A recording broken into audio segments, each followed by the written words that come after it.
The weather sure has been crazy today. I got notification from Margaret on my channel that there were 2 tornadoes in Colorado, which did do some damage. One was in Elbert County, and I'm not sure where the other one was, but Yuma County is still under tornado warnings. There was a tornado watch earlier for some of the counties, and we did get some heavy rain after I was communicating with Margaret. So I took pictures of some of the storm clouds that were nearby, and the sky was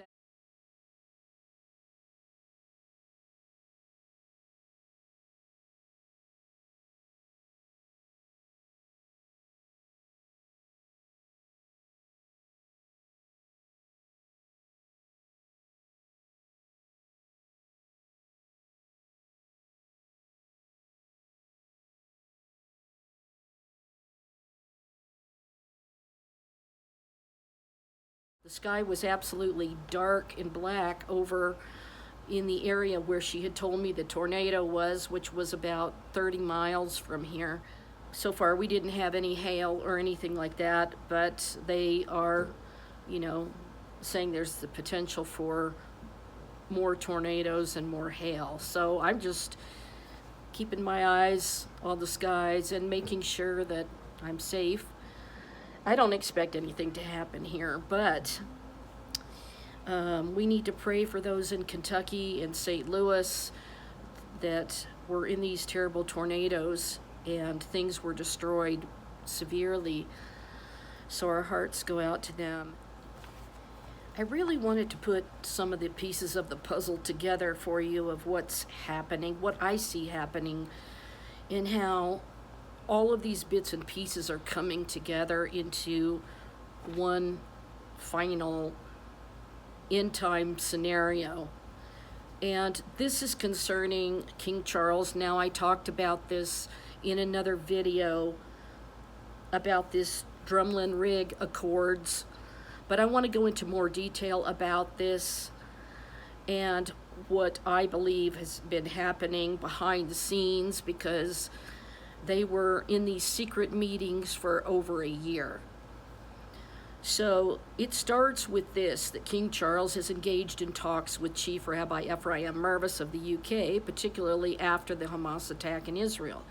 These discussions had focused on expressing concern for the Jewish community and fostering interfaith harmony amidst the conflict. The king has also spoken to the president of Israel, Isaac Herzog, to express condolences and discuss that situation. Then King Charles met with Chief Rabbi Mervis at Buckingham Palace, and they discussed ways to foster interfaith harmony and the hope for a path to peace. King Charles had publicly condemned the Hamas attacks back when they happened and expressed his deep care and concern for the Jewish community. Both the meetings with Mervis and the call to Israel's President Herzog highlighted the king's commitment to interfaith harmony, fostering understanding between different faiths.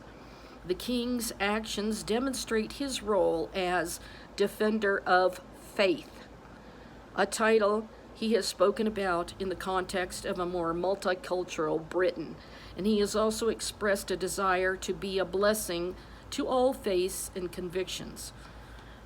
As you know, I did another video about how the true biblical statement in the Bible of Jesus was not will I find faith upon the earth, but it actually says, when I return, will I find the faith on the earth? Well, that's the gospel. And he is defender of multiple faiths, which is an apostasy of turning away from what you once defended. So I think that's truly fascinating, that connection. Now, here's what I see happening with Donald Trump and with the king. Do you remember back when I talked about the Turk, Adnan Oktar? He was the one that had that harem of women, and a lot of The rabbinical Sanhedrin members met with him, and he was given this Masonic medallion necklace to wear, and given gifts by these Sanhedrin rabbis. Well, I'm going back to something that Adnan Akhtar said before he went to prison for all of his crimes. He said that they needed to get all the Muslims, the Arabs, together, and then they could build the mosque, which is a third temple, and find the Messiah at that point. Well, I think this is what Donald Trump is doing. He's bringing all the Arabs in the Muslim world together and helping to propel that along before he elevates the Jewish temple in Jerusalem, as they were hoping that he would do. I'll come back to that idea, but I want to finish this other part here. Now, the Drumlanrig Accords is a landmark interfaith agreement between Muslims and Jewish leaders. So these were Islamic imams and Jewish rabbis that met together in the UK at Buckingham Palace. The landmark interfaith agreement, the Drumlanrig Accords, were presented to King Charles III on February 11th of 2025, and this was according to the Royal Family YouTube channel report. The agreement aims to foster mutual understanding and practical collaborations between the two communities, aiming to ensure that differences do not lead to division. The Drumlanrig Accords were signed by senior Imam Muslims and Jewish rabbinical leaders after a year-long series of meetings and a retreat at Drumlanrig Castle in Scotland. Now, in my last video about this Drumlanrig Accords, I told you that there are the remains of an old Roman fort there at the castle, in the back of the castle grounds. So it's kind of interesting because there's supposed to be a revived Roman Empire in the last days. But the agreement outlines 4 key principles. 1, unity in diversity. 2, sacred texts as a guide. 3, commitment to no harm. And 4, recognizing the impact of global crises. It also envisions the creation of new committees and councils to mediate conflicts, address misconceptions, and foster reconciliation. So King Charles III met with the faith leaders, which was imams of the Muslim faith and Chief Rabbi Ephraim Mervis and other rabbis at Buckingham Palace after the signing ceremony, expressing King Charles' support for the initiative. The presentation of the Accords to the King underscores their national significance and commitment to building lasting relationships between Muslim and Jewish communities, according to the UK government. Senior imams, Muslims and rabbis, Jewish denominations, leaders in the UK have signed the 11th of February this landmark agreement, the Drumlanrig Accord. The accord establishes a structured framework for sustained Muslim-Jewish collaboration, fostering deeper understanding and shared responsibility. So let me go back into my memory bank again about these videos that the Turk Adnan Akhtar did quite some time ago before he went to prison. And I wanted to say right here that this was presented to the king, and then, interestingly enough, King Charles made a trip to go visit Rome and then personally met with Pope Francis, and this was before he died. I had a feeling that behind the scenes, since all of this was secretly done, and that they had met at a retreat at Drumlanrig Castle and then presented the accords to the king, which he signed, I truly believe that King Charles' visit was not only to visit Rome for his wedding anniversary with Camilla, but I believe that behind the scenes that Pope Francis may have also been asked to sign the Drumlanrig Accords as the Christian element to join in with the global imam Muslim leaders and the rabbinical Jewish leaders that signed the Drumlanrig Accords.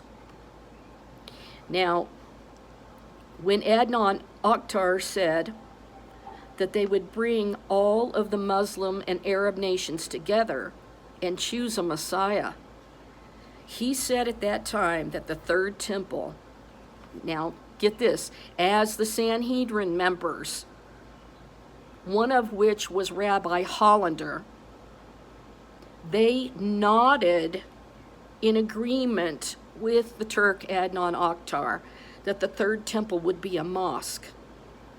And remember, I showed you that he brought out what was supposed to be a shofar, and he was saying that they would go up together on the Temple Mount and they would blow the shofar. And he says, let me see a picture of this horn. So actually what he brought out was like an English hunting horn. It was like an English powder horn that one would ride with on a fox hunt. And that's when it hit me like a bolt of lightning. The little horn.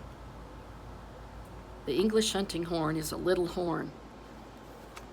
And that sent chills through me, through and through. And that came together just from looking at the picture. He didn't say anything about it. He said, oh, don't we have the right picture? But he showed the little English hunting horn. So I thought that was completely fascinating, that perhaps Britain is the little horn. Because if the Sanhedrin who elects the king to put him on the throne over them, in choosing King Charles as the anointed with the oil of Jerusalem during his coronation ceremony, then truly the little horn would be right there sitting on the throne, don't you think? So that's astonishing. So then what is Donald Trump doing right now? He is bringing together all of these Muslim and Arab nations. And they said, oh, he flew over Israel and forgot Israel and all of this garbage. But if you see the whole picture of all of this together, you see that he's addressing this first, because Adnan Akhtar said that that was the plan. They were going to bring all the Arab and Muslim nations together, and they're going to bring them together with the Roman Catholic Church and bring them together with the rabbinical leaders, and it's all going to wind up being the acceptance of a third temple, aka another mosque on the Temple Mount, so that they can all go into this third temple and worship God in the way that they're directed to, I guess you could say. But one of the things that Adnan Akhtar had said, that after they did this and got all of these Muslim nations together, then they would find the Messiah and, I guess, appoint him. So you can see how that's not going to be King Jesus. They're not waiting for him like the Christians in the true church are. So Trump is really stampeding this, combining all of this together and bringing together the Arabs and the Muslim nations so that he can then further help propel the building of the third temple in Jerusalem, since he's on their gold coin. And it shows the third temple and says something about he commissioned me to build him a house. So this is how it's all going to come together. And Adnan Akhtar actually gave all of this information away, but you had to kind of retain this information to be able to piece everything together. Now, the whole thing I told you too about the Jews or Netanyahu trying to get control of the Gaza Strip was to bypass Egypt in the internet cables, so because Egypt has been overcharging, and so they wanted to get a hold of the Rafah crossing and Gaza so that they can put this India Middle East trade corridor in at the port that they are creating of Gaza along the beachfront there. And this is why Trump said that they were going to build the Riviera there, because they're planning on this to bring riches to the nation of Israel and elevate Israel. So this is just one little step of what he's doing to try to make that happen. And he's got to get all of these Arab Muslim nations together and have this interfaith dialogue going on so they can eventually bring wealth to Israel through the trade corridor, which she is getting wealth in the last days as Mystery Babylon, the great mother of harlots, and denying her true king as they select this other king to be the one that they've chosen when they get all of this together. And isn't it interesting that King Charles III signed this Drumlanrig Accords between the Jewish leaders and the imams, and then went to visit the Pope, who I believe probably signed it behind the scenes. So that would bring a big global interfaith end time scenario together. Those going through the time of Jacob's trouble, the time of the great tribulation. And remember that as soon as they select this king with the Sanhedrin members, after they get these Muslim nations together and they choose a Messiah and appoint him, that's when the true heir starts popping the seals on Daniel's scroll that's been sealed up till the time of the end. And the judgments start as soon as they appoint that king, because it will mean that they've rejected him. So this is really important to see how it all fits together.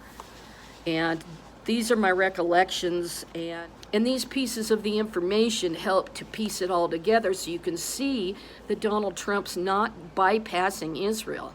He's setting it up to elevate Israel and that Sanhedrin group, and to give them the power to be able to build the third temple.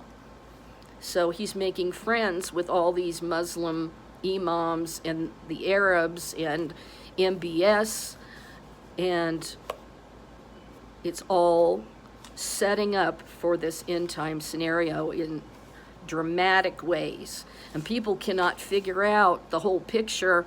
They can't figure out what Trump is doing, and some of the Jewish people have said, has he betrayed Israel and all this stuff?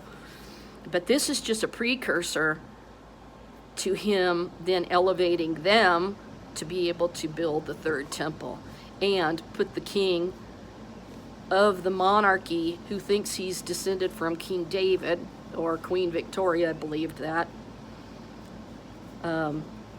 He's been coronated on Jacob's pillow stone, which is Jacob's pillar, the one that Jacob slept on when he had the dream of the ladder reaching from heaven to earth. And this is what all the kings and queens were coronated upon, this coronation stone known as the Stone of Destiny. So apparently it made its way with Jeremiah the prophet and Tamar Tefi was supposed to be one of the princess's daughters of King Zedekiah that survived and did not go in the exile to Babylon. Instead, they went by ship. After they went up to Mizpah, then they disobeyed God, went up to Egypt. Actually, somebody took them up there against their will.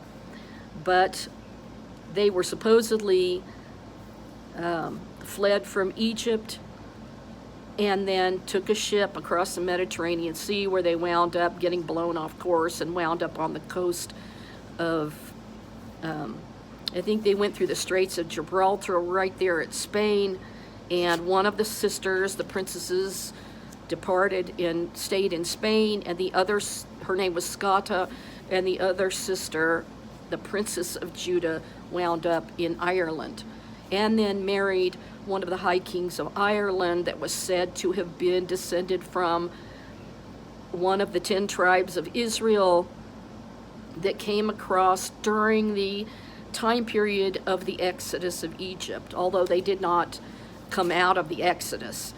They were from another Jewish group that supposedly went across the Mediterranean Sea and landed there. And so this Princess of Judah was supposed to have married this High King of Ireland that had a Jewish background.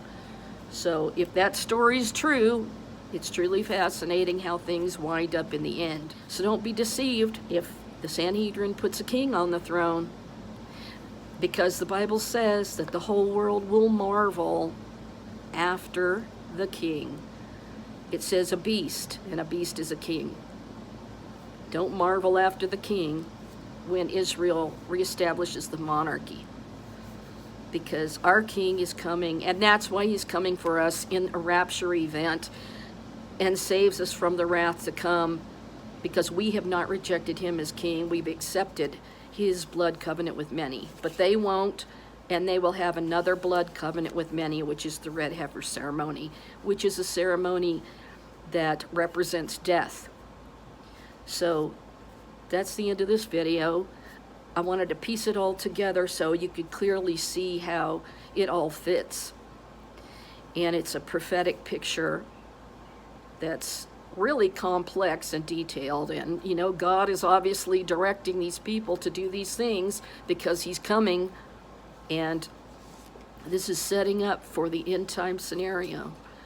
So I'll see you in the next video. Thank you for your support. Your donations are greatly needed and very much of a blessing to help this channel. And read my testimony about King Jesus, the almond tree, Aaron's rod, the Messiah, King of Israel at olivepresspublisher.com. And it is truly an extraordinary masterpiece. Revelations from the Holy Spirit that are unmatched to this day, and true miracles of things that happened. So I will see you in the next video, and thank you for watching. And don't forget to help the algorithms with pressing the like button. And one more thing I forgot to say is I'm going to show you a few of the screenshots of the king meeting with the imams and the rabbis at Buckingham Palace when they presented him with the Drumlanrig Accords, the agreement between the Muslim imams and the rabbinical leaders with the UK, Sir Ephraim Mervis, who is the chief rabbi of the UK, and other rabbis that were leaders. And also they were in touch with President Herzog of Israel. So here's a few pictures in Buckingham Palace of the king being presented with the Drumlanrig Accords, which he signed, and then later went to meet the Pope. And nobody knows what really went on, but as I said, I believe he had him sign this global interfaith dialogue. Shalom for now, good night, and have a blessed evening.